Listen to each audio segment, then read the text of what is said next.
All right, what is up, Broncos country? Man, okay, I'm sorry. We're the new guys here. I'm so excited. This is literally a dream.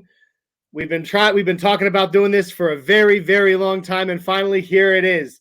The Nothing Rhymes with Orange and Blue podcast. That's right. What is up, Broncos country? That's right. Yes, all right. How you guys doing? Welcome to the Nothing Rhymes with Orange and Blue podcast. I am your host, Johnny Bakke. With me is my very best friend in the entire world, avid Broncos fan, godfather to my children, Isaiah Henderson. This is all true. This is all true. True. Hashtag true. How you doing, buddy? Oh, man, you know what? I'm so excited and I'm so nervous at the same time because this is just – this is ridiculous. It's finally come true. We're finally doing There's nothing to be nervous about.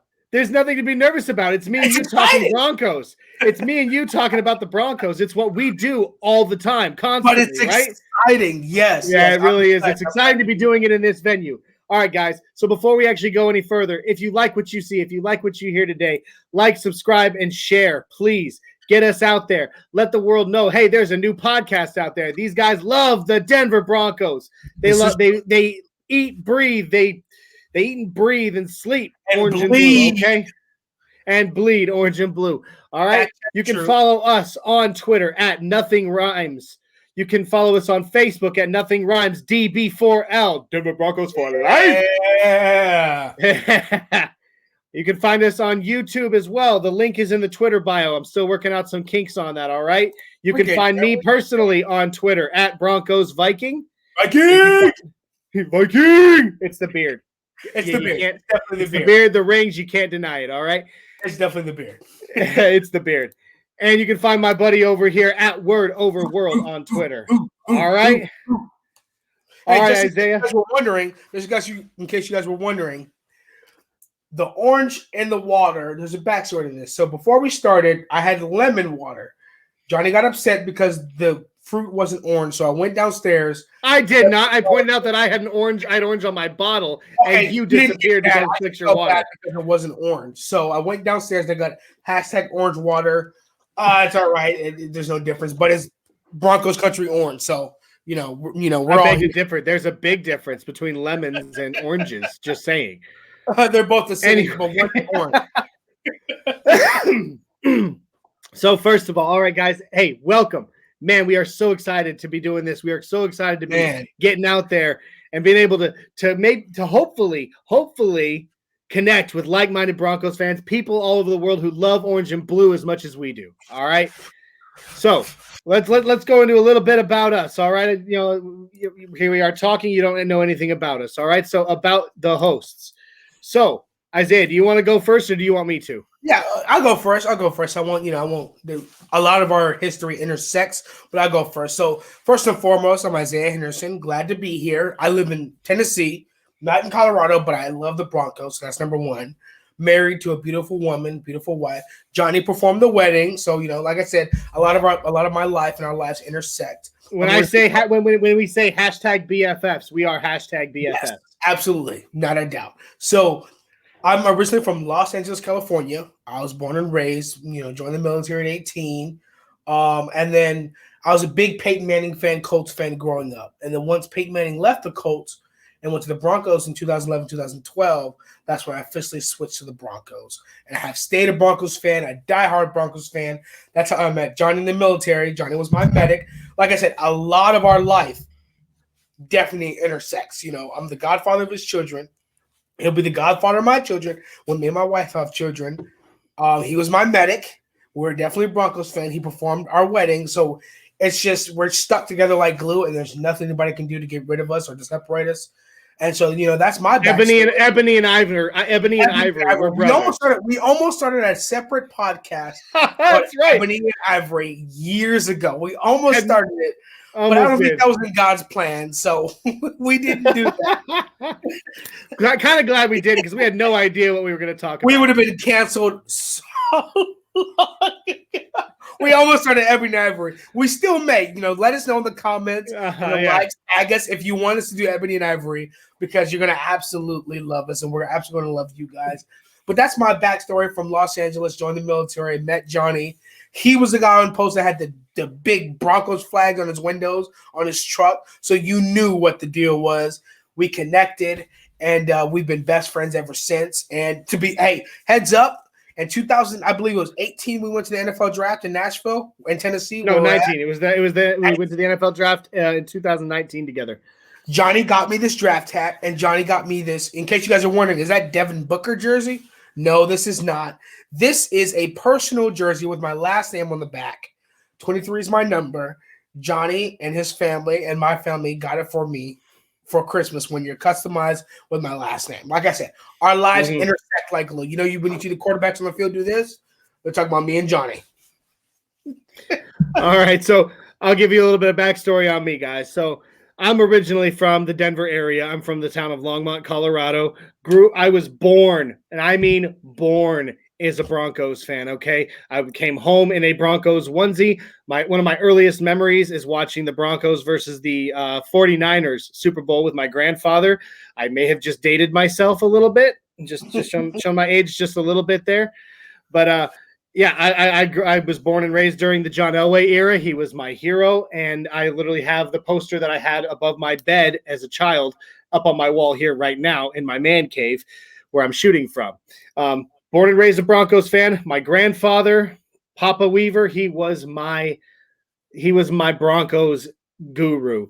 Yeah, that's my pops. Unfortunately, Papa is no longer with us, but he did impart upon me an absolute, oh God, just permeating love for the Denver Broncos. He was a season ticket holder for over 35 years. He was a fan from the day the Broncos joined the NFL in the 60s. And like I said, season ticket holder for 35 years. I went to countless games with him as a kid, which meant that I got to watch John Elway, Shannon Sharpe, Terrell Davis do their thing in the 90s. It was freaking incredible. On top of that, my great uncle, he was an original ticket holder in the South stands of the original Mile High Stadium, which any true Broncos fan knows how historic the South stands are. They were a party. That's where the party was, man. You could not sit in the South stands without getting beer spilt all over you. Okay, good time. So just like Isaiah, I joined the Army. All right, I went to college. I joined the Army. I met my wife, moved all around the country, and then I settled in near Nashville, Tennessee, where we both reside now. We love it here in Tennessee. It's not Broncos country. Well, it is Broncos country because, hey, Broncos country, we're everywhere. It's a state of mind, right? It's not a location, but it's not Colorado. I miss the mountains. Gosh, I miss the mountains. I miss Denver. But you know what? I do love it here in Tennessee, but I can still be the Broncos fan that I am here right now. Other than that, yeah, like he said, we met in the Army. I was his medic. We were in the infantry together, and the rest is history. It brought us together, and now here we are, loving the Broncos. The true basis of our friendship was our love of the Broncos. Woo! It was such an interesting fact. He came into my aid station one day. Yep, sure did. Isaiah, how many days was it? Was it 3 days that you hadn't eaten, drank, or slept? Yeah, so Johnny told me, he said, there's 4 things you need to survive. He said, you need food, water, sleep, and oxygen. And you've deprived yourself out of 3 out of the 4. Yeah, I was busy keeping him from falling out and dying on me. And I was giving him IV fluids and all that, just trying to keep him conscious. Okay. True story. And meanwhile, while that's going on, we're just talking, we're just shooting the breeze, as it were. And ultimately, I came down to my favorite subject in the world, besides my wife and my children, the Denver Broncos. And he was like, hey, I'm a huge Peyton Manning fan. I've actually started following the Broncos. And I was like, hey, you want to come over this weekend for watch a game? He was like, yeah. He came over. The rest is history. He's now the godfather to my children and the very best friend I've ever had in my life. Whatever the number is, 5, 6, 7 years later, here we are. So the Broncos literally formed the catalyst of the best friendship and brotherhood I've ever had in my life. So that's a little. This is how friendship begins. As BFFL, bro, best friends forever for life. That's right. Broncos fans, friends, forever, for life, whatever. Yeah, something. We'll go with that. We'll go with that. All right. So hey, now let's get down to some brass tacks. Okay, let's talk Broncos. All right. If we would. Oh wait. Before we go on, I want to know a couple things further about on our learning about each other, learning about ourselves, teaching about ourselves, whatever. All right, Isaiah. What was your worst memory as a Broncos fan, and what was your best memory as a Broncos fan? Okay, so hands down, the first thing that comes to mind when I'm talking about the worst memory as a Broncos fan was definitely the Super Bowl against the Seattle Seahawks. Oh my gosh, Peyton Manning comes back from the neck injuries, puts up the greatest offensive performance in a season in the Super Bowl era history. I mean, I'm just over the hills, over the clouds. I'm already a huge Peyton Manning fan. And so, Russell Wilson comes into the league. You got Richard Sherman, Earl Thomas. I'm like, Malcolm Boom. linebacker. Excuse me, I'm not sure if Bobby Wagner was there yet, but I'm ready to go. When we get there, the first play of the game, it's a freaking safety. And I'm like, you've got to be kidding. We hadn't had this issue all year. We had the number one offense in Super Bowl era history. Peyton Manning had over 5,000, I believe 5,400 yards, maybe 5,500, 55 touchdowns, 10 interceptions. He had a 5.5 touchdown to interception ratio. So, I was just over the moon. Each receiver, Demaryius Thomas, Emmanuel Sanders, Eric Decker, and I believe Julius Thomas, all had 10 touchdowns each. First time in history. It's just incredible. And then it was historic. And we get blown out. And I remember I was watching at a friend's house, and they're just talking trash to me. This is when I lived in LA. They're talking trash to me. And then I remember how we went to Red Robin. And the Super Bowl, not a sponsor. But we went to to Red Robin, and we're watching it on the screen. And it's just, we can't get the ball moving. We can't score. We look like nothing. I swear, we were paid off. To this day, I promise you. Hey! Do not ever call into question the sheriff's. The sheriff's. I didn't say the sheriff. I did not say Peyton Manning. I'm thinking the center. He just launched it and did it on purpose. Okay, Daddy. But that was my worst memory. Johnny, you've been a Broncos fan longer than I have been. So let me ask you, I know you got to go deep into your repertoire and figure out all those 97 years you've been alive, your worst memory as a Broncos fan. Well, the funny thing is, I had just real quick, everybody, I want to point out, Isaiah and I had not discussed this at all before we'd started this. So this was not planned at all. My worst memory is the same thing, the Super Bowl 48. But more in particular, it's a single moment in that Super Bowl that is my worst memory, and it was the safety on the first snap of the game, and the reason for that. Okay, so let me lay out the scene for you real quick. I am throwing a Super Bowl party at my apartment on Fort Stewart in Georgia. I'm still an active duty soldier in the Army. I live on the military post. I have this little apartment, whatever. I have a whole bunch of people over. We had a huge spread of food. I had dyed orange and blue hard-boiled eggs, and I had like a Broncos cake made. I had all this stuff because, hey, the Broncos were, it's a Super Bowl. I'm going to have a party anyway, but it's the Broncos. I'm going to go all out because on top of it, we were the shoo-in to win that game. Man, and so I'm sitting there, right? And I've got a beer in my hand, and I'm sitting with my friends, most of which, by the way, are rocking Seahawks gear because, hey, it's the military. We're all intermixed, and I could not find another Broncos fan within miles for some reason. So almost all of them are actually Seahawks fans for whatever reason. Whether they were diehard or fair weather, I don't know, but they were rocking Seahawks gear, right? So I'm sitting there in my living room watching my TV when that first snap goes off, and I just remember vividly after the fact, the slow motion shot of the ball flying past Peyton Manning's face, him just going, and I'm going, no! Like, that was the moment, man. Like, I do not talk about that game. That second, when just that slow motion shot of that ball just drifting past Peyton Manning's face from the bad snap, into the end zone. That set the bar for the worst routing in one of the worst routings in Super Bowl history, which was, it just should not have happened. And I will not lie to you. I was in my driveway probably right after halftime. I didn't even go back in to watch the rest of the game for a while. I was in my driveway. Probably, I believe I was double fisting bottles of Jack Daniels at that point. I was pretty upset. Oh, that sounds good right now. Okay, so that's my worst memory as well. But no, we now both it's have your our turn. equal worst memories. Yeah. What? So you asked me what mine was first. Let me ask you what yours was first. What? And there's so many to talk about, but what was your best Broncos memory? Okay, I'm gonna go back to a time, Isaiah, when you were still in diapers. Was I even alive? What year? Go start with the year, because I want to know if I was in diapers or not. All right. It's got to be Super Bowl 32. What year is that? 1998, baby. Okay, yeah, I was in. Might have been tiny whities. Might have been coming. Pull-ups. Let's go. Huggies pull-ups. Yeah, let's go with pull-ups. I was in pull-ups. I mean, wow, he's a big kid now. Anyway, all right. So, Super Bowl 32, right? I was 9 years old at this point.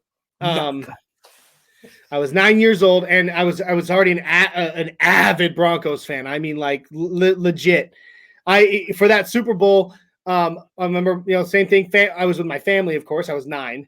My parents had a huge spread. My grandparents were there. Whatever.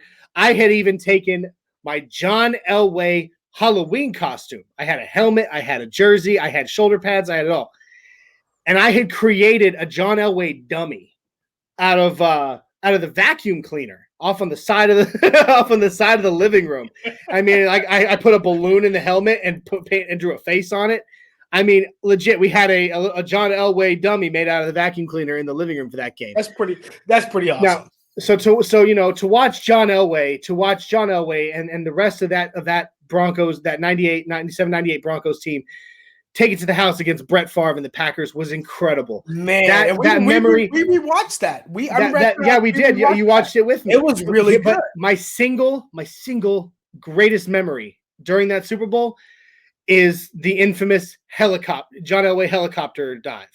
Yeah, I just remember. I vividly remember him taking that dive, getting hit and just spinning, hitting the ground, and then I don't remember who commentated that Super Bowl, but I remember the commentator saying out loud, "You can't tell me the old man doesn't want this one." And I for whatever reason, that has stuck with me and stood the test of time. That is my all-time favorite moment for the Broncos, was because it was at that moment you knew there was no way possible the Broncos were losing that Super Bowl. You knew, regardless of the fact that the Broncos went into that Super Bowl as the underdog, the Packers were the heavy favorite. Brett Favre had been on fire all season. You knew at that moment when he took that dive, there was no way he was losing another Super Bowl. And as a result, that is my favorite memory. Isaiah, what about you? What's yours? I could easily go with, there's a few. At the beginning of the season where Peyton Manning threw 7 touchdowns for 400-something yards. That's easy. That's easy. That's too easy. I could go Super Bowl 50. Hey, we had fun that night, though, didn't we? Oh man, gosh. That's another video. Easily, probably my favorite Broncos moment, hands down. There's 2 between the 2. So Broncos country, you tell me which one was your favorite, because I can't dwindle it down. Number 1 was the comeback against the Chargers, not with Drew Lock, even though I love that, with Peyton Manning, and we were down 24-0 halftime, and we had two pick sixes in the second half, and we won 35-24. It was considered the greatest comeback in sports history for Monday Night Football. The second was probably the shootout in Dallas with Peyton Manning and Tony Romo. I think the ending score was like 51-49, and Peyton Manning had that rushing touchdown where he faked it. And DeMarcus Ware goes on into an interview, and he talks about how he couldn't believe Peyton Manning held the ball. So Peyton Manning ran. Yeah, he ran. None of us even knew Peyton Manning could run. When I watch the highlight to this day, I forget that Peyton Manning kept the ball. When they show it on Facebook, I'm still like, oh, I forgot he kept the ball. Yeah. And so, DeMarcus Ware goes and talks about how in practice, when he ended up playing for the Broncos, he never let that happen again because he respected Peyton Manning's rushing game. That's crazy to think about. But it's between the shootout in Dallas or the comeback in San Diego. There's so many. Definitely Drew Lock's 31-30 win over over the Chargers. Maybe even the last game of the 2020 season when, Drew Lock threw that 90-something yard touchdown pass to Jerry Jeudy. There's just so many. But it's definitely between – I'm going to have to go with the shootout in Dallas. All right. That's cool. We beat them by 11, so they really didn't put up any competition. It was just mainly that was a time and an era where our Broncos defense was elite and our offense was just as elite, where we could hold a team to not scoring at all, but at the same time put up as many points as we want. That was an elite era. But I'm definitely going to have to go with the shootout because it was just back and forth, Tony Romo, Peyton Manning, back and forth. 51-49. Yeah. It was incredible. So that was my best Broncos moment. Was I going to go the shootout in Dallas. All right, I like that. All right, well, all right, everybody. So there you go. A little bit more about us, and I'm sure if you like, subscribe, share, continue going along with us for a while, you're going to get to know us more. Yeah, give us that thumbs up, guys. You're going to get to know us more. All right, we're two real good dudes. I promise you, we are, and you'll. I promise you'll grow to love us. Yes. All right. So that being said, hey. Let's go. Let's move on to the Broncos now. How about we talk about 2020 for a second? First of all, we're going to refer to it as the sickness. Okay, we're not going to use the name of the virus. We're going to call it. We're going to follow suit with what I have my 6-year-old call it, the sickness. All right. So Isaiah, let's talk about 2020 for a second. All right. And I'm sure anybody watching this, you already know, but we're going to still kind of roll it back a little bit and talk about what happened. We're not going to take too much time on 2020 because we're all aware. We all lived through it. You know what? But we're going to talk about it because it definitely got us where we are. Yeah, we're definitely going to hone it down to specifically Broncos talk in 2020. So, Drew Lock goes – Excuse me. No, starting out. Let's get a quick start out. The first thing that made 2020 as bad as it was, apart, of course, from the sickness, the firing of Rich Scangarello. Broncos country, we know to this day how we feel about Pat Shurmur and Rich Scangarello. Me and Johnny did a deep dive, and we went into the depths of their resumes. And the one thing I noticed, but the difference between Rich Scangarello and Pat Shurmur was definitely the offensive identity that Rich Scangarello had, and we definitely witnessed that as a fan base. Into how it, portrayed and how it came to life in Drew Lock at the 4-1 start. We love Rich Scangarello. We miss him. Pat Shurmur's more older. His resume had more of just coaching and head coaching. And if you look at the teams he coached for, there was not much success. No, there wasn't. You can pick out highlights. I believe the highlight of his career so far. I would love for the highlight of his career to be in Denver. But it would be great, but I doubt it. The highlight of his career was the Minneapolis Miracle. When we did our deep dive, Pat Shurmur, his offensive scheme is circa 2005. Okay, it doesn't work anymore. It doesn't. Go ahead. Somebody go find me Pat Shurmur and ask Pat Shurmur what a jet sweep is. I was watching film. Ask him. He won't know. Actually, yes, I was watching film on. I believe it was Deshaun Watson and the Texans in 2017. And before the play was snapped, and I think they threw like a 35-yard touchdown pass against the Seahawks. There was about 2-3 motions before the snap. And what a motion does is not only does it alter the play for the offense, but it also gives the quarterback and the offensive lineman, the receivers, it gives the entire offense an opportunity to see what type of scheme the defense is running. And there was about 3-4 schemes, and it ended up a 35-yard play to Will Fuller. Yep. That's something we're missing. We're missing that. Even if you watch Patrick Mahomes and the Chiefs offense with Andy Reid and Eric Bieniemy, there's motions, there's movement before the ball snap, there's pre-snap movement. A motion comes, Patrick Mahomes comes up to check wide 80, alert, whatever he says, and he checks things down. He changes the play. That's one thing I would love to see Drew Lock take charge of. Which, and but he's got to be allowed to, and that's the problem. Well, he's not being allowed to. In contrast to that, I understand what you're saying. He's still younger, and this isn't Tom Brady. But in the Tom Brady, Bruce Arians year one Tampa Bay Buccaneers, there was always a question of who runs the offense. And I saw a video clip of Bruce Arians screaming at Tom Brady, "Go for it on fourth down, go for it." Excuse me. Tom Brady completely ignored Bruce Arians and just walked right off the field. Took him to the Super Bowl and won it. I'm not saying Drew Lock completely ignores the head coach. Well, first of all, Drew Lock doesn't have the clout to do something like that. He doesn't, but this is something that Dalton Reisner brought up in his interview. And Dalton Reisner said he wants Drew Lock to step up in leadership. And this is where it comes. And I'm not saying don't do that the whole offseason and then surprise the coach during the regular season. This is something where you start during the offseason.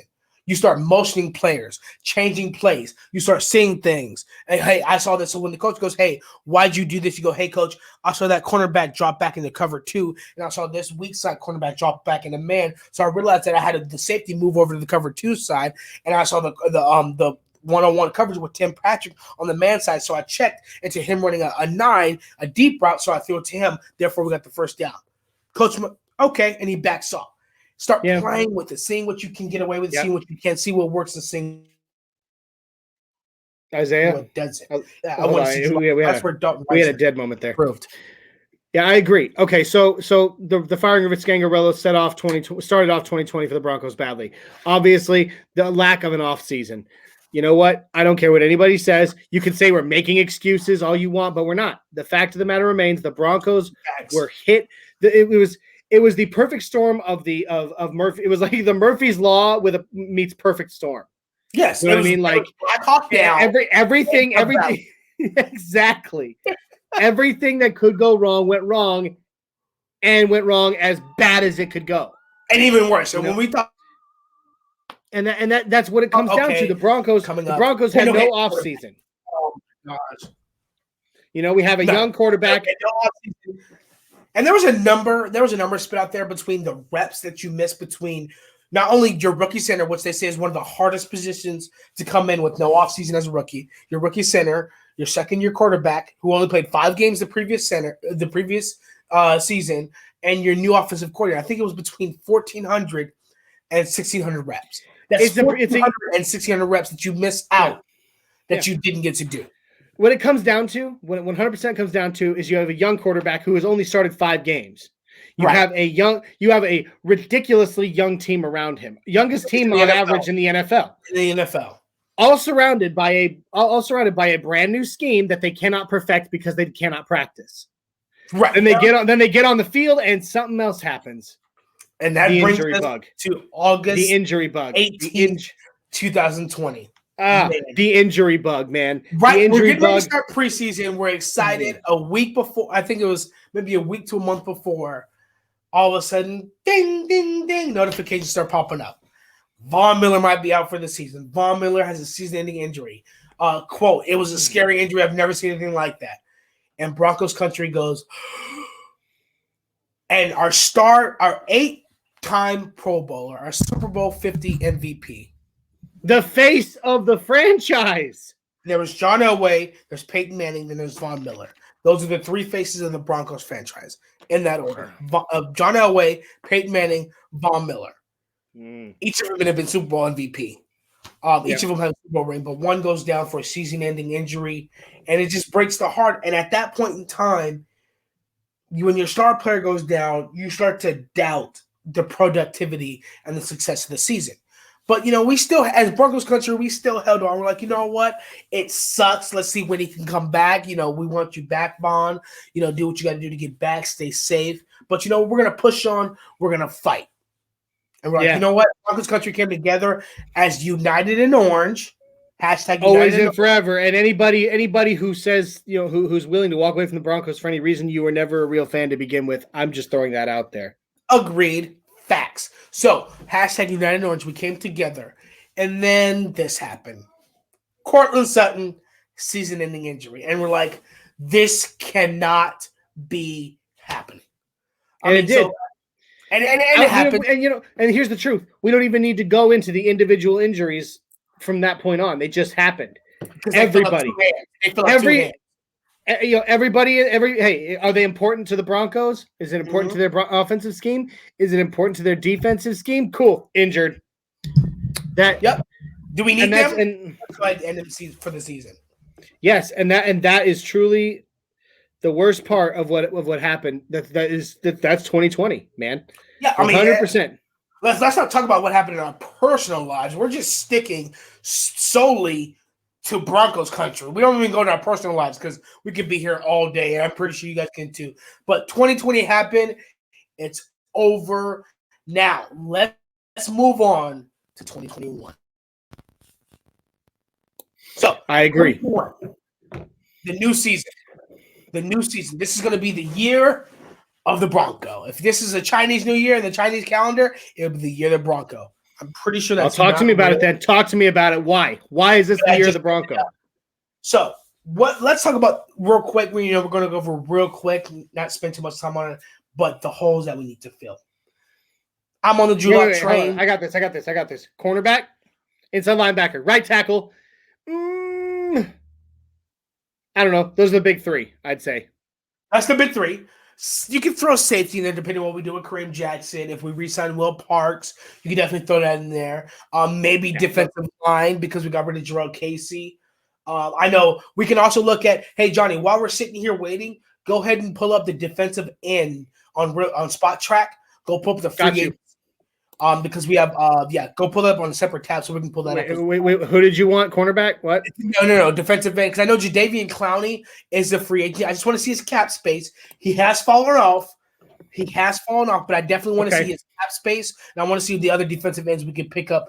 If we don't pick one up in the draft, I want to see the free agents that are available for the Denver Broncos for the free agency this year. So, I mean, we have cornerback, inside linebacker, and right tackle. So starting off with cornerback, AJ Bouye was released. AJ Bouye got caught with PED. If you don't know what that means, that stands for physical enhancement drugs, and he got a 6-game suspension. He served 4 of those, but he still has 2. Why would we pay him this much money if he still has 2 games to serve? We don't want to start off this is the make or break year for Vic Fangio, Pat Shurmur, and Drew Lock. Why do we want to start off the year without our starting players?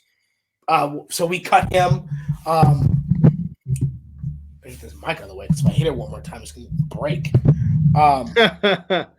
We have we got rid of AJ Bouye. We needed to cut that fat. We needed to trim that fat. Get us some money back in the at the same time.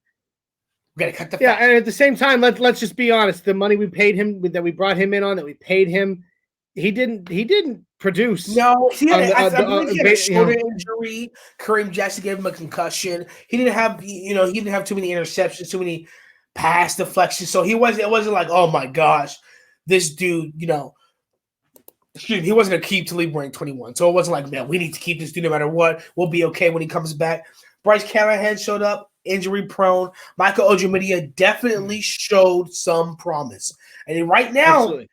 All right, I've got as unfortunate as it be, Michael Ojemudia is our number 1 cornerback. So cornerback is a big hole. I'll say this about Ojemudia: he did show me something. He's definitely going to be up there. I think about Ojemudia, 2 things I would improve on, and I think he could have definitely a breakout season and definitely be a Pro Bowler. Is number 1, his tackling. As we all know, for Vic Fangio, tackling is non-negotiable. Michael Ojemudia likes to run in and just throw his shoulder and try and get the big hits. He doesn't wrap up. A lot of the time he bounces off and he misses those tackles. Yep. Now, the positive side to that, the caveat to that, he had 4 forced fumbles. That's impressive. Very. But third thing to that, in order, because he had forced fumbles, because he came in from behind, wrapped his arm over.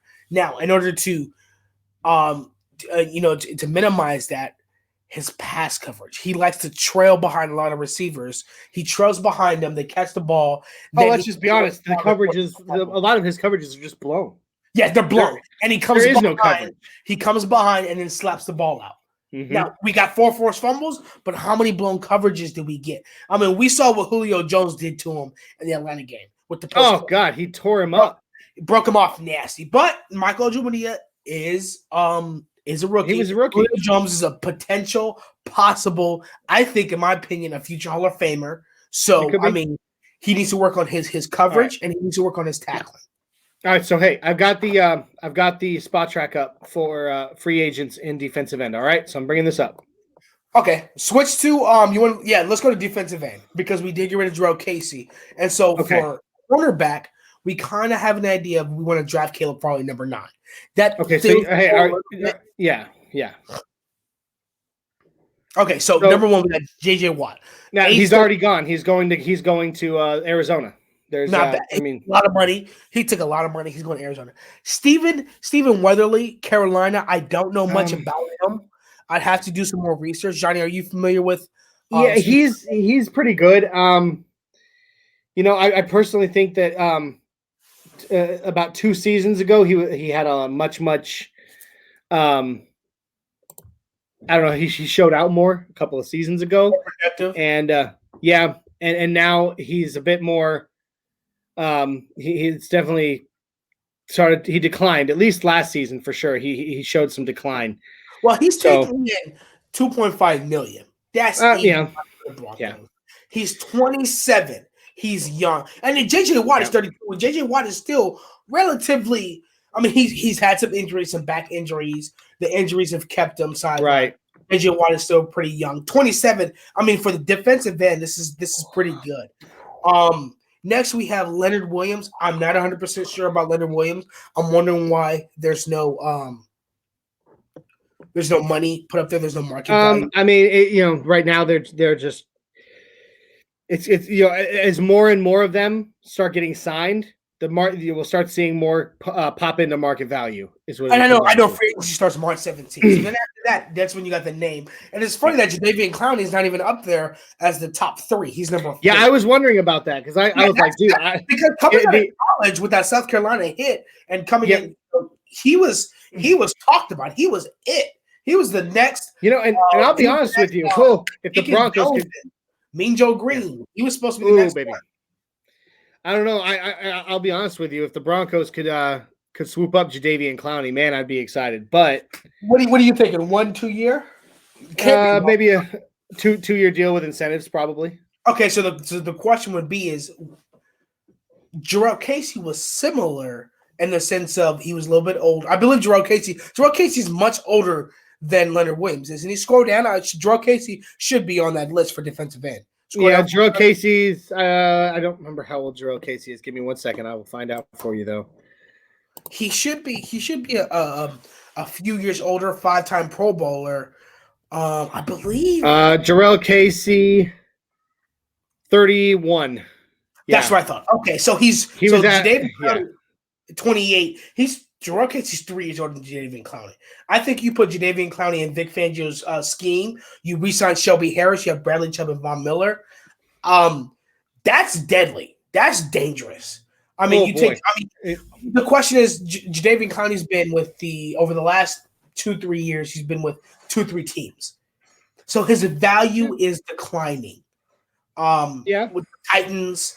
But I mean, he could be a veteran presence that you could bring in to just shore up that line while we rebuild. I think you put, in my opinion, I said this with Jarrell Casey, but now that we got Jarrell Casey, let's say we do pick up Jadeveon Clowney Broncos country. Let's say we do, and comment. Let us know what you think about Jadeveon Clowney and signing him. But tell me also what you think about this lineup. You got Von Miller, Jadeveon Clowney, Mike Purcell, Shelby Harris, Bradley Chubb. Tell me that's not nasty and vicious. Tell me we're not about to tear Patrick Mahomes a new one. Although we got to be careful talking about Shelby Harris, and here's why. I don't know if you've heard much about on the news on Shelby Harris, but his value, he's kind of been appraised, and his value has become very rich for us. So he's increased. Remember, he tried the free agent market last year. Yeah, he tried to get about $10 million last year, but it didn't work out for him. So what's the estimate this year? About $10 million. A year? Yeah. We'll sign him. I don't know. I don't remember if it's a year or what. I just know that doggone, I cannot remember the article I was reading. But it talked about his market value, how it's gone up, and as far as the cap goes and everything, especially right now with the Von Miller situation, which we'll go into in a little bit, working itself out. We're gonna have to put money into some places, and with his capital going up there, I don't know if he'll be rocking orange and blue this next season. Ask yourself this: his market value is going up. Why? Because his play has gone up. Exactly. His market value wouldn't go up if his play hasn't gone up. So George Payton's looking at the same thing. George Payton saying, "Okay, I've gotten calls about Shelby Harris, more calls, and people are willing to pay more money. Why? Because number one, he leads the league in balls batted down, which is incredible. Disruption. He's a disruption player. Period. That's what he does. So I tell you, I'm gonna make a prediction right now, Broncos country. I'm gonna make a prediction right now. Shelby Harris will be suited up in orange and blue. That is my prediction. I 100% agree with you because George Payton did say it. We are not in the business of letting our best players walk away. But I'm just saying, be prepared, okay? Because with that, we have to start taking some other things into some consideration, right? We're going to let some players go. We got some draft coming in. So we talked about defensive end, which is a hole that we need to fill with getting rid of Gerard Casey. Broncos country, we're going to draft Caleb Farley. If he's on the board at 9. He will be. Maybe. But if he isn't, I predict we actually trade back. Maybe if he isn't, we will trade back. If he isn't, I don't think we're taking a quarterback there. Do you? No, not this year. No, I don't. We're going to sign Andy Dalton or Alex Smith. Guarantee it. Or Andy Dalton, Alex Smith, Jacoby Brissett. Now, going into that, Ryan Fitzpatrick was on the board. But, Johnny, I'm going to go ahead and pull up this article that you can help me pull up as well. I got you. It's regarding Ryan Fitzpatrick. Now, let's talk about let's talk about Ryan Fitzpatrick. And while you get that, I'll talk about my opinion on Ryan Fitzpatrick coming to Denver. So go ahead and pull that up on the screen share. On the screen share. Got you. There it is. Okay. So this is from CBS Sports. We're just talking about Ryan Fitzpatrick landing spots. And they specifically talk about the Broncos. And it says, if you're looking for an actual favorite, the Broncos might be it. Former second rounder Drew Lock is very clearly on thin ice. Broncos country, we know that. That's nothing new. We know that. They're not saying anything we don't know. And unless Denver unloads all kinds of assets to land Watson, we're not doing that. There's Deshaun Watson talk. Hey, would you be willing to trade this, that, and the other? We're not going to get Watson. Why cripple our team for one player? You get Deshaun Watson, but what if he doesn't have any weapons? Look, if Deshaun Watson has no weapons, he's still not winning games. It doesn't matter. There's no Watson. There's no weapons, not Watsons. There's no weapons in Houston for him, and he wants to leave. So we trade all of our weapons from Denver to get Watson. He comes here. There's still no weapons. He wants to leave. Continuing on to land Watson or a top rookie QB. I think a top rookie QB is more feasible, but I don't think it's happening. I don't think any of the top rookie QBs are going to be on the board by the time we reach 9. Maybe Mac Jones, because I definitely see the Washington football team getting Mac Jones. Maybe Mac Jones. I'd be surprised if we just said screw the Washington football team. We're going to get Mac Jones. I doubt it. They'll almost assuredly be adding a vet. Almost assuredly be adding a vet to compete with Locke and Camp. This is a QB competition. Give them that competition anxiety. A veteran to coach them, saying, "Hey, look, when they run this, when the defense runs this is what you look toward. When this situation happens, you do this." Something to coach them up. With a bunch of young, underrated weapons: Tim Patrick, Noah Fant, Jerry Jeudy, KJ Hamler, Albert O. That's a lot. Fitz might actually propel Denver into the wild card mix. Now, hold on. I'm gonna bring one up. All right, you keep talking. Go ahead. But so that's interesting that Ryan Fitzpatrick, they're talking about if you're looking for an actual favorite, the Broncos are a favorite, for Ryan Fitzpatrick. But after Johnny's done showing his article, I've got some bad news for Broncos country. That's what I'm bringing up right now. I'm bringing it up right now. You bringing it up? I am. Okay. So, by all accounts, this news broke yesterday. Hold on, I'm finding it real quick. This news broke yesterday That's from Mile High Huddle. Yeah, it's Nick Kendall who wrote this Shout out to particular Mile High article Huddle. on the subject. Yeah. Oh, yeah. Big shout out to Mile High Huddle. Big shout out to Chad and Jensen, the editor of the Mile High Huddle, but even bigger than that, the host of the Huddle Up podcast, who, has a very busy schedule, very busy life. He is, the editor of Mile High Huddle, which is Sports Illustrated, and he took time out of his life, out of everything he did, to help me and Isaiah learn all the ins and outs of what we wanted to do to start this podcast. So huge shout out to you, Chad. I hope you see this, and we really appreciate you, brother. All right. So anyway, jumping into this article I just pulled up here. We're going to look at it. This was Nick Kendall. This is the article by Nick Kendall of the Mile High Huddle, but the news was broken by NFL insider John Clayton. Let me say one thing about John Clayton. If you follow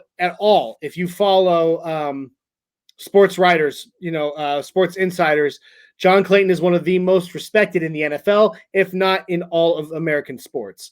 So when John Clayton breaks some news, you can almost be assured it's not, hokum. It's probably legit. All right. So he says, and I quote, Ryan Fitzpatrick looks like he's going to retire. The Broncos did make some contact with him, which I will go into in a little bit because I want to talk about that. He's been with 8 teams and played a long time, but it looks like he's going to be out of the mix. Interesting. All right. End quote. So John Clayton breaks that. Ryan Fitzpatrick is retiring. Broncos were definitely a favorite to land Ryan Fitzpatrick, which I'm not necessarily that excited about. Personally, I think Drew Lock if you don't like Drew Lock, which I'm a huge Drew Lock fan, I'm a Mizzou alumni, M-I-Z-Z-O-U. I love Drew Lock. I think that the only way he can go at this point is up, and I think his upside is going to be really surprising to a lot of people. That being said, if you're a Drew Lock hater and you want Ryan Fitzpatrick, I'm kind of wondering why. Because Ryan Fitzpatrick, Drew Lock and that's kind of some of the decisions he makes and all that are almost carbon copies of the play of Ryan Fitzpatrick.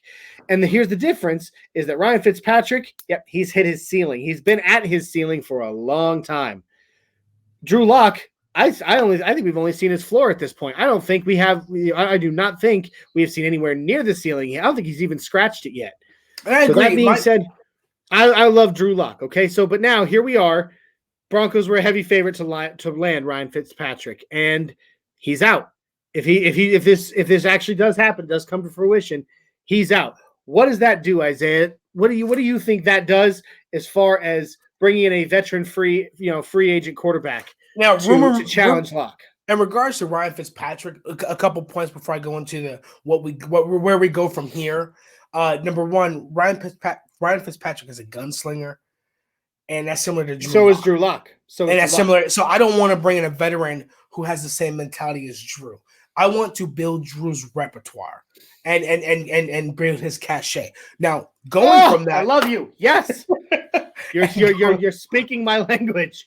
And going forward, there's only really 2 options. There's Alex Smith, who's just been released by.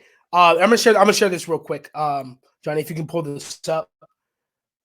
I'm going to share this article. Give me just 1 second, okay? Take your time. So with when it comes to Ryan Fitzpatrick being out of it, possibly retiring, that leaves Alex Smith, who's been released by the Washington football team, who's possibly will draft Matt Jones, and that leaves Andy Dalton, who's backup quarterback for the Dallas Cowboys.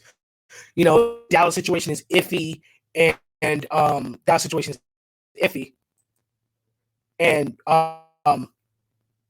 Andy Dalton still sitting there, just kind of waiting in the wings and all that. So when it comes to a game, I want a game manager as a backup quarterback, not because I want him to manage the game, because I want that game manager ready. Johnny, you ready? Yeah, hold on, you froze. Okay, I'm good. Sorry about that, everybody. My son, he needed to ask Daddy a question, so I was taking care of Daddy business for a second there. So let's see. Okay, here we go. You want me to bring this up? Am I still frozen? Nope, that's not it. Okay, no, I'm bringing up another one. It's the Kansas City. It's the Alex Smith one. Okay. Yes, there we go. Right there. Hang on. Perfect. Hold on. Hold on. I'm still not. Okay. So anyway, like I was saying, I'm still not seeing it. let me Hold see if on. I can, You're gonna have to remove your previous one from the stream and to add another one. Okay. Screen. So I got it. Anyway, Yeah, so look, regarding Alex Smith, and Andy Dalton, those are game managers. They can teach Drew, 100%. hey, you don't always have to take that downfield. You don't always have to take that downfield throw. You don't always have to, when you're scrambling, try and make that that downfield throw. Right. And what it does is Drew Lock is hey Johnny, it's up there on the screen. So I see. I'm pulling it up right now. No. Okay, perfect. So you don't always have to take that downfield throw when you're scrambling. Like you don't have to try and beat Patrick Mahomes. You can take that when it's there, like he did toward the end of the season. But when it's time to manage the game, that 4-minute offense, to hold the ball, to run the ball, that 2-minute offense, that's where Alex Smith and Andy Dalton come in. Hey, this is how you do it. This is how you manage the game. So that's Alex Smith. But let's get the updated news. We got the updated news with Ryan Fitzpatrick, who said he's probably going to retire. Rumor mill is he asked for too much and the Broncos weren't willing to pay. That's what the rumor mill is. I cannot confirm that. Real quick, I'm gonna take this down for just a second while we talk about this. I don't like the rumor mill right now, because right now the rumor mill is telling the world that the Denver Broncos have violated the tampering, the legal tampering. What? I didn't hear it. I know somebody posted a tweet about it, but it was from years ago, and he went and corrected it. True, but now we have the article once again by John, broken by John Clayton, saying the Broncos did make some contact with him, which, again, that's John Clayton reporting that. Is it with Ryan Fitzpatrick, or is it with Ryan Fitzpatrick agent, or is it with the Dolphins? I don't think that matters at this moment. I'm just saying. My thing is Ryan Fitzpatrick is an umbrella term. Ryan Fitzpatrick can mean you're talking to the Dolphins. It can mean you're talking to Ryan Fitzpatrick agent. You can be talking to Ryan Fitzpatrick cousin, or you can be talking to Ryan Fitzpatrick himself. So I don't think George Payton or the Broncos are stupid enough to, even if they do it, they say they do it. I don't think they're stupid enough to have people broadcast that, because that's just dumb. That's just dumb. So I can really I agree with you. I agree with you. Let's not dive into the rumor mill. Mm-hmm. All right, so bring this back Alex up. Smith article. Yep. So bring up to the Alex Smith article. Let me zoom in a little bit. Okay. It may lag a little bit because stream. So how's that looking over here on your side, Johnny? Take it up just a little bit more, buddy. Okay. Hold on. That's fine. Yeah. Okay. According to Matt Connor at Fansided, former Kansas City Chiefs quarterback Alex Smith has overcome numerous hurdles in his professional football career. From the expectations of being a former number 1 pick to being traded twice to a gruesome leg injury that should have ended his career. Almost ended his life.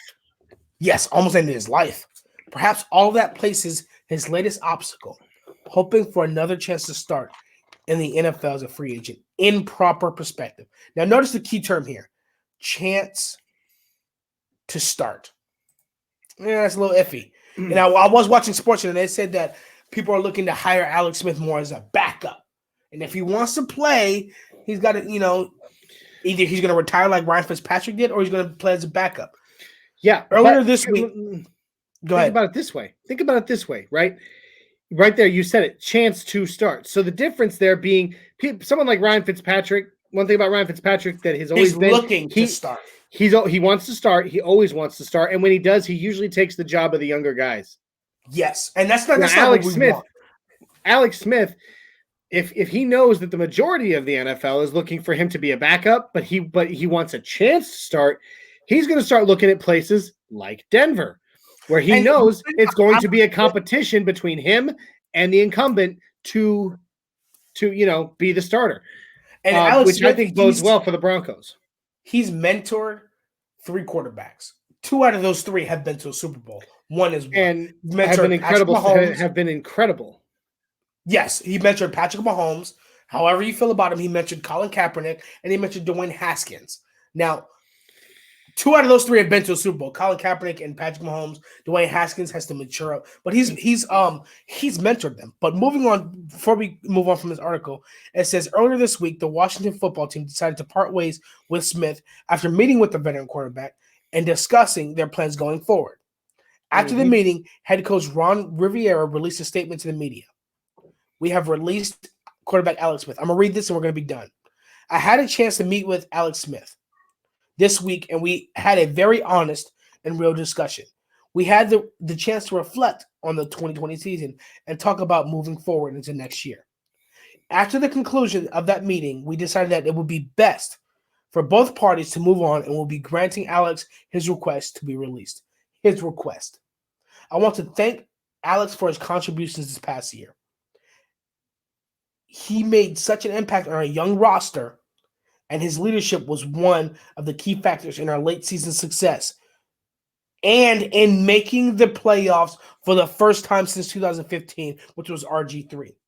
Everyone here in Washington wishes Alex and his family the best going forward and appreciates all that he gave to our organization. Now I'm going to highlight one thing. He made such an impact on our young roster and his leadership. We have the youngest roster in the NFL. Alex Smith makes an impact on your young quarterbacks and young rosters. Alex Smith is the kind of guy. You said game manager. I think the guy's a life manager. Okay, the guy. No, think about it. Okay, have you ever had her? I have never. I mean, I've been a not just a Broncos fan, but a football fan for God ever, right? And I have never heard anyone have a single bad thing to say about Alex Smith ever. No, I haven't either. And that's the thing. He is I believe he is the kind of person that not only would not only elevate a team, he'd elevate everyone around him, no matter where he is, whether he is the quarterback or whether he is just the backup. If he walks in that locker room, he is going to still be the Alex Smith, and he is going to pump up and lift up those around him, the players around him, and that's important. That's important. And that's too, now, under the radar, underrated. Yeah, I was just saying that's a trait that goes under the radar, and that many people, don't look for. Hey, I just put up the last article I'm gonna use for the screen, so I'm just giving you a heads up. The leadership, the same reputation that Will Park as a great locker room guy. People don't really look at that as much as that being a good trait or a good, characteristic to have. In my opinion, I think he's the perfect sign a 1-year, 2-year deal to the Broncos, have a mentor Drew Lock, have him there as a fail-safe. I think he's perfect. Andy Dalton. My only question there, right? So, and I've heard that. I heard this on the Huddle Up podcast. Actually, shout out to Zach Kelberman for this. I'm kind of borrowing something from him here, but Drew Lock is a gunslinger, right? That's his style. That's what he does. That's what he's always been. Alex Smith is a game manager. He is not a gunslinger. And the two aren't. They don't marry very well. Okay, it's oil and water. You know what I mean? And so, do you really think? And this is just your opinion. I'm going to give my opinion. I think that Drew Lock is the kind of guy. Even though he's got his style, he is a bit of a sponge. And I believe he'll be able to. If Alex Smith were to come in, he could take some good, decent learning knowledge from him and apply. Maybe not a perfect hybrid, but something of a hybrid form between a gunslinging game. There manager. It is right there. And the question though is, can he actually do that? What's your opinion? Do you think that he can take game management and kind of figure out a way to marry it with being a gunslinger, or is it going to be one or the other, the way it is with a lot of quarterbacks? Isaiah, hey buddy. Zach did hold on, hang on. Go back to the question. You froze. I'm there. I'm there. You froze real bad. Hear me? Yeah, I can hear you now. You froze. We lost you there for a minute. You said what? We lost you there for a minute. Yeah, the internet's definitely jumping. I mean, I've been able to see the whole time. Your mouth is a little bit delayed. It's like one of those Asian cartoons or movies where your mouth is ahead of the words, or the words are ahead of the mouth. Hopefully, it balances out. What you said was a hybrid. Do you think Patrick that's Mahomes possible? is a gunslinger. But Patrick Mahomes can also. Absolutely, I think if he takes that, what I don't want to do is I don't want to make the mistake of people thinking I want to change Drew Lock's game to a game manager. No, I don't want to change him from a game manager to a gunslinger. I want to have his gunslinger game, and I want to bring game manager and add it. So that way, when it comes to a 4-minute offense in the fourth quarter against the Raiders, we don't need to score immediately. We need to run the clock out. We need him to manage the last 4 minutes of the game. But if the Raiders just picked up a fumble, ran it back to the touchdown, and we're down 14-0, I need him to be a slinger and come off the gates on the back end to Lindsay and throw a post down the field and get 35, 40 yards real quick. I need him to throw that post route to KJ Hamler like he did against Carolina. I need the both to come together. And I believe George Payton said, he's here every day. He's working. And Tim Patrick's like, yo, he's working. Tim Patrick said himself, he said he's the first one in. He said he's the last one out. He's working. He's working. I think that he wants to be that greatness. Peyton Manning, Tom Brady, gangsters. I mean, there's nobody that does a 2-minute offense better than both of those. But when it's time to throw the ball down the field and find that open man, they can do that as well. And I think Drew Lock wants to be that. And I believe bringing in an Alex Smith more than an Andy Dalton, seasoned veteran quarterback, to manage the game against his rival, the Chiefs. They played against each other, or excuse me, maybe not played against each other. Drew Lock probably watched Alex Smith in Kansas City being from Missouri. Oh, he was a huge Kansas City fan growing up, so I'm sure he knows Alex Smith very well. Yes, absolutely. And I think that'd be great. Now we just hit over the hour mark. So we just hit over the hour mark. Yeah. Am I there? Yeah. We're good now. So hit over the hour mark. So go ahead. I was going to say, let's do our closing thoughts, and we'll close it out for this first session. I think before we get for our first podcast, before we get to the closing thoughts, we get closing thoughts. News with our boy. Now pull this article up, Johnny. Do you see it where you can pull it up for me?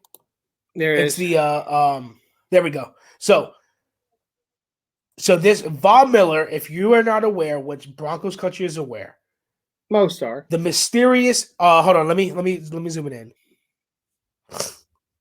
Let me know when you can see it good enough. Excuse me. How's that looking on screen? Go a bit bigger. A little bit bigger. Yeah, go a little bit bigger. All right, there you go. Get rid of that, whatever that is in the corner there. Yeah, I press X. It's okay. So the mysterious investigation into Broncos star Von Miller is over, but not clarified. The Douglas County District Attorney's Office in Colorado announced Friday that it would not pursue criminal charges against Miller in relation to an investigation that began in January. The nature of the allegations is unknown. So I mean, I'm just going to close it out there. I don't have to go into deep, deep dive into that, because I mean, like I said, the charges are closed. Now it's time to bring back our Super Bowl 50 MVP, our star. So that's the last article I want to use. So let's get on to the closing thoughts, like you said, of our podcast. And where do we go here? What is next for Broncos country? What do we look forward to? What is our next release of a player, and what is our next signing, Johnny? What do you think? Well, release of a player. It could be this week. Honestly, with free agency coming up quick, I mean, we're a week away. We're a week away from free agency opening. Mm-hmm. Well, 10 days. With free agency looming, cuts are going to start happening, and they're going to start happening hardcore. I don't pretend to even make a guess at who. The ones that I expected, were already cut, except for one who apparently we've decided to retain. So I was a little surprised there. Who's that? Kareem Jackson. I truly foresaw us cutting him just to save the money and bring in some younger, cheaper blood. He needs to turn his pass coverage this year. Yeah, that's what he needs to do. that being said, our next signings, again, I think our big three. I think we're gonna seek, at least two of them we're gonna seek for in the draft. Correct. I agree.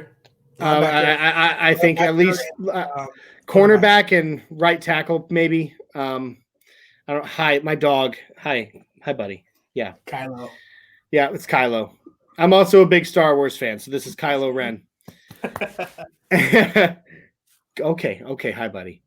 Yes, you're very nosy, very needy. Okay, so honestly, I'm not going to sit here and pretend to guess what's coming next, because I just don't know. And the truth is, if I knew more about George Payton, maybe, but I don't. Yeah. I like him. I like him a lot. I'm very excited. I'm very excited about having him in Broncos country. However, we knew John Elway. We knew the kind of things he would do, the kind of blockbuster moves he would make, and when he would make them. You can kind of predict. He was somewhat predictable. Yes, he was. George Payton, he plays a lot of things close to the vest. He has not tipped his hand at yet. And two, he's just so new. We just don't know. So I'm not going to pretend to know what's coming next. I'm just going to say I'm excited to see it. Yeah, if I had to go to prediction, man. Justin Simmons has already been franchise tagged, so we have until, I believe, the summer to make the deal, which we will. Kareem Jackson definitely going to try and restructure him. I believe Shelby Harris or Von Miller is the next big signing. I think they're going to solidify that. Shelby Harris. I think the next cut, AJ Bouye, Jarrell Casey is what we expected. I'd like to see Calvin Anderson or Elijah Wilkinson go. Yeah, that's a very great possibility. We got Jawan James with all that money. We'll talk about that next week. Who should not be named. And then Harry Potter fan, he who should not be named. And Calvin Anderson, I think Mike Munchak, let him work with Calvin Anderson. Definitely sign a right tackle on the draft. Work with Calvin Anderson. Get rid of Elijah Wilkinson. I would love to have DeMar Dotson being the starting right tackle because between him and Garrett Bowles, they give up 0 sacks. But, it is what it is. George Payton hasn't called me yet and asked my opinion. But if he does, I'm ready to go. So I think I'd love to see Elijah Wilkinson go. And I'd like to see, from a free agent, I'd like to see Jadeveon Clowney come in just to see if he can resurrect his crappy career so far. And Shelby Harris, definitely. Sign Shelby Harris, sign Jadeveon Clowney, get the defensive line established, get Mike Purcell back from injury, working with McTelvin Ajim, Sylvester Williams, and Draymond Jones, and let's get to work. All right. Okay, so, all right, everybody. Well, that pretty much does it for us here. This is our very first podcast ever. We've never done it before. So you know what? If you have opinions, please let us know. Again, as I said, like, subscribe, share, get us out there. And like I said, if you have an opinion, hit us up. Tell us. You can find us at Nothing Rhymes on Twitter. Okay? Let us know what you thought. If you have some critiques, some ideas of something we could have done better or something that we missed, please let us know. The only way we can get better, especially this being our very first time, which I personally, Isaiah, felt like we did a great job for this being our very first of all time. We can take the criticism. So absolutely, we were soldiers. Be respectful. Yeah, be respectful. But let us know. Hey, I want to hear about this. I think you guys should do this. I like this part. Just let us know. And military, we call it AAR, after action report. So go ahead. Yeah, let us know how you felt, what you liked, what you want to hear for next time, what you didn't like. Just give it to us straight. Give us the truth. Yeah, I agree. So yeah, you can find us at Nothing Rhymes on Twitter. You can find us on Facebook at Nothing Rhymes DB4L, Denver Broncos for life. All right, you can find we're also on YouTube. The link will be in the Twitter bio. You can find me personally at Broncos Viking on Twitter, and you can find Isaiah at Word Over World. Yes. All right. We love you guys. We love Broncos country. We bleed orange and blue. We will see you next week for sure. We're also going to be releasing some videos throughout the week. Isaiah is going to do some video breakdowns on some potential draft players in the draft that we think might be very interesting fits for the Broncos. I'm actually going to start teaching or giving some Broncos history. I want to go in. I'm going to be releasing some videos throughout every couple of weeks or so, diving into specific players and moments in Broncos history that I think that a lot of Broncos country doesn't know about. And even if they do, they'd love to hear about again. So be on the lookout for that content. And we love you guys. We cannot wait to see you. Hit us up, like, subscribe, and share, and let us know what you think. We will see you next week, and go Broncos. All right, salute.